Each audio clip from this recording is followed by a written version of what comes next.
Ако се потврдат информациите во јавноста околу кандидатите за градоначалник на двете најголеми политички партии ВМРО, ДПМН и СДСМ, тогаш граѓаните на општина Кочани ги очекува интересна изборна трка.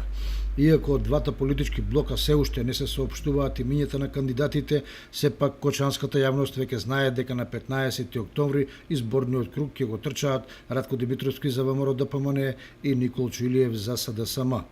Двајцата се докажани стопанственици кои водат успешни фирми. Првиот 12 години во политиката, а вториот за прв пат зашекорува во политичките води.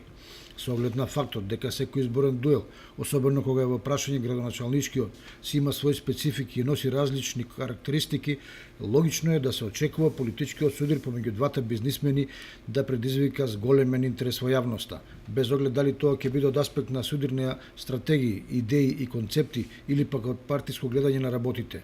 Едно сепак е сигурно, бизнисменската димензија на кандидатите е силниот адут во насока на успешно менаџирање на општинскиот буџет, на капиталните проекти, на локалната администрација и на сите содржини кои го прават општественото живење во Кочани и населените места.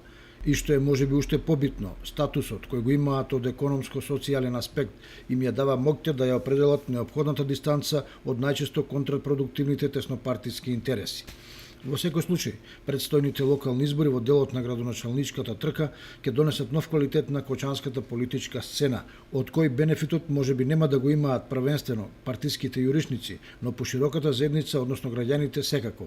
Инаку дознаеме дека и Социјалдемократската партија на Македонија ќе има свој кандидат за градоначалник, извесен Методи Јованов од Тркање, како и советничка листа.